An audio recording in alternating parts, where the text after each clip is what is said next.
Friends, எல்லாருக்கும் வணக்கம். பார்த்தீங்கன்னா என்ன சாப்பிட்றோம் பாருங்க.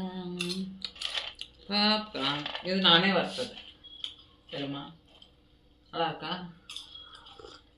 டீயை இப்போதான் டீ குடிக்கிறேன். நேரங்காலமே கிடையாது ஃப்ரெண்ட்ஸ். ஆனாலுக்கு தான் பாப்கார்ன் பிடிக்கும். இது 10 ரூபா பாப்கார்ன் ஃப்ரெண்ட்ஸ். 10 ரூபா பாப்கார்ன் எப்படி இருக்குது பார்த்தீங்களா? 10 ரூபாய்க்கு ஒரு பேக்கெட் வாங்கினா ஒரு ஆள் ஃபுல்லாக சாப்பிட்லாம். இந்த மாதிரி இருக்குது. நீங்களும் வீட்லேயே வாங்கி இதை வந்து வறுக்கிறது தான் போட்டு இல்லை குக்கரில் போட்டு வறுத்திங்கன்னா போதும். வறுக்கும்போது மூடி வரலாம், இல்லை பறந்து போயிடும்.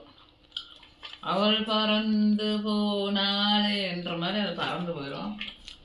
ஓகே ஃப்ரெண்ட், உங்கள் ஆரோக்கிய பாப்கார்ன் பிடிக்கிறது கமெண்ட்ஸில் சொல்லுங்கள். பிடிச்சிருந்தா லைக் பண்ணுங்கள், ஷேர் பண்ணுங்கள். பிடிக்கலனாலும் லைக் பண்ணுங்கள், ஷேர் பண்ணுங்கள், கமெண்ட் பண்ணுங்கள் ஃப்ரெண்ட்ஸ். பிடிச்சாலும் பண்ணுங்கள், பிடிக்கலனாலும் பண்ணுங்கள். Okay friends, bye bye, see you.